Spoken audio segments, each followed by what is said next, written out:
Another important factor is law and order.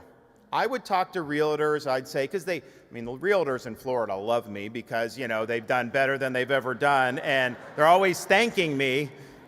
They knew my election in 18. Had that gone the other way, they may have gone a little bit different for them, but they're always thanking me. And I was like, well, let me ask you, why are people coming? And one of the top reasons why they're coming is because they don't feel safe in certain parts of the country anymore.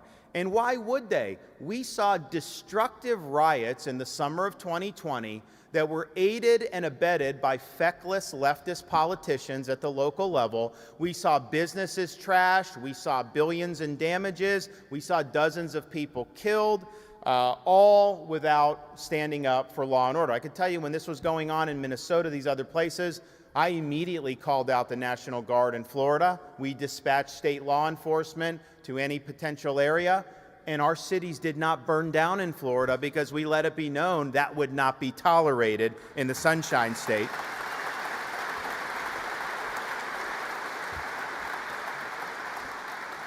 We also rejected the delusional idea that we should be defunding law enforcement agencies. And you saw these cities slash the budgets. We said that that doesn't work, and so we actually enacted legislation in the state of Florida that prohibits all local governments from being able to defund the police. If they do it, we put the money back in, and we keep the police on the streets to protect our citizens.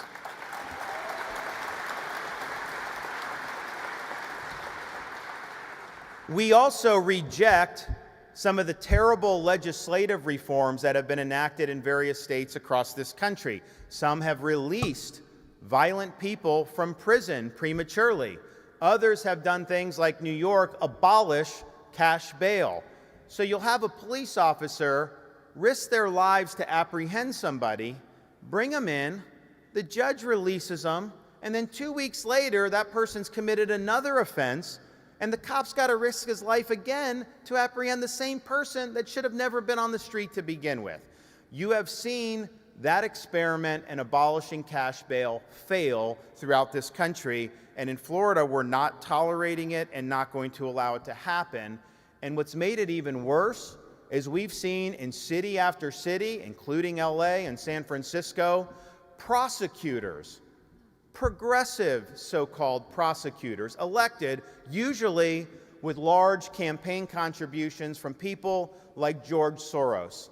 And they get elected saying they are going to pursue not the public safety, but what they consider to be social justice. And so what they do is they will identify laws that they disagree with, and they will simply refuse to enforce those laws.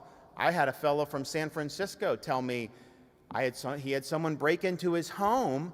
Cops come out. They say, "You're not going to file a report on this." Or he's like, "Of course I am. They broke into my home."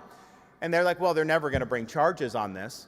And I'm thinking to myself, someone can break into your home and they won't prosecute? No wonder the city's been hollowed out.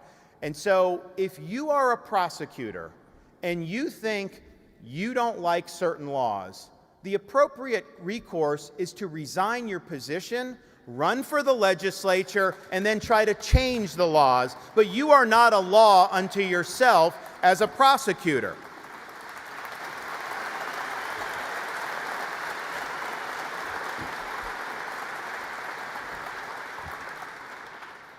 I put the word out in Florida that we would not tolerate prosecutors picking and choosing which laws that they enforced. And we had a fella in Tampa that was elected, backed by George Soros, who said there were certain laws he just wasn't going to enforce. And so I promptly removed him from his post.